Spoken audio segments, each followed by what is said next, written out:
महाभारत का एक प्रसंग है। शांति प्रस्ताव लेकर जा रहे भगवान कृष्ण से द्रौपदी पूछती हैं, हे केशव, क्या युद्ध नहीं होगा?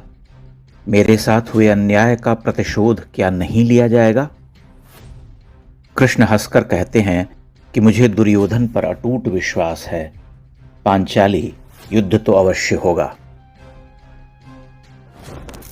इस कथा से आप वर्तमान भारत पाकिस्तान तनाव में भविष्य के सूत्र खोज सकते हैं। कहने का अर्थ यह कि आपको पाकिस्तान पर अटूट विश्वास होना चाहिए, उसकी पाशविक वृत्ति पर, उसके घृणित अस्तित्व पर, उसकी पूरी आइडियोलॉजी पर, उसकी गजवाए हिंद की धधकती आग पर और एक देश के रूप में उसकी विफलता पर। वह अपना चरित्र कैसे बदल सकता है? वह लौटकर अपने रास्ते पर चलेगा। आज नहीं तो कल उसे चलना ही होगा। युद्ध होगा और अंततः वह मारा जाएगा। ऑपरेशन सिंदूर के बाद सीज फायर की घोषणा के साथ ही जो हाहाकारी क्रोध भारतीय समाज में फैला वह विचारणीय है। कुछ देर पहले तक नरेंद्र मोदी को भारत का शेर, महावीर, अद्वितीय प्रधानमंत्री कहने वाले ही तत्क्षण पलट गए और उन्हें कायर, धोखेबाज, मक्कार, बनिया और न जाने क्या क्या कहने लगे। एक कटु सत्य यह भी है कि पाकिस्तान को मटियामेट करने की आशा हमें केवल नरेंद्र मोदी से है, इसलिए कि मोदी राज में ही भारत ने पाकिस्तान में घुसकर उसे मारना सीखा है।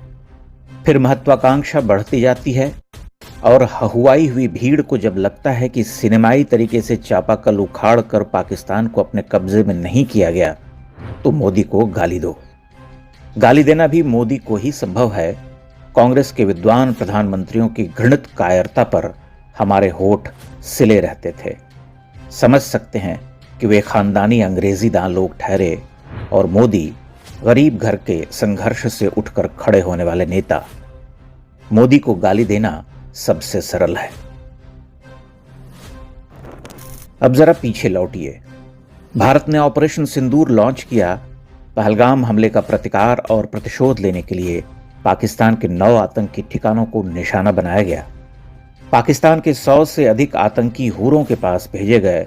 उसे कठोर संदेश दिया गया कि आतंकी हमले सहन नहीं किए जाएंगे।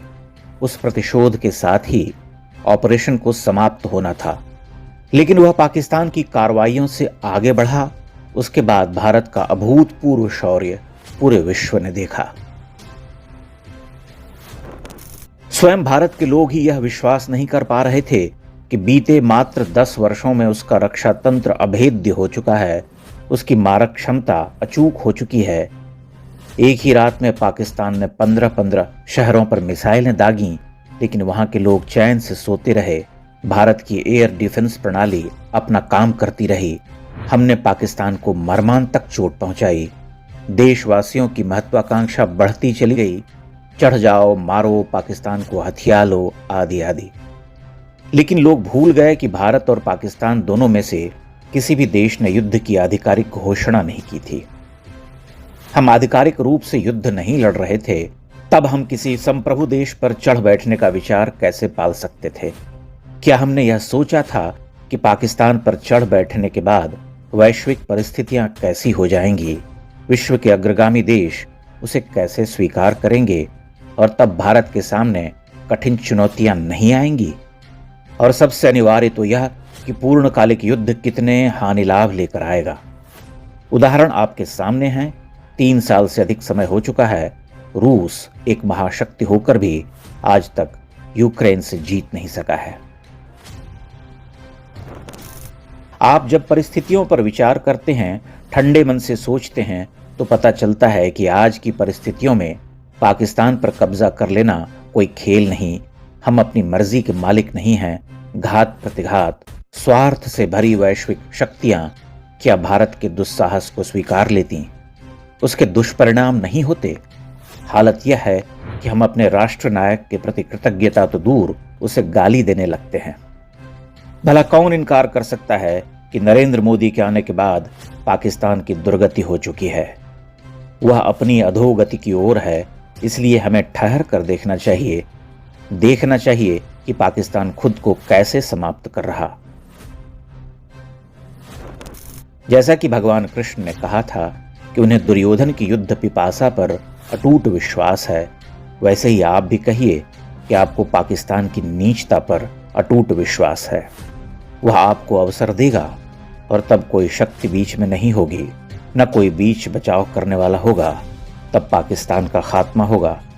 काल उसे उस ओर खींच ले जा रहा। आप प्रतीक्षा कीजिए।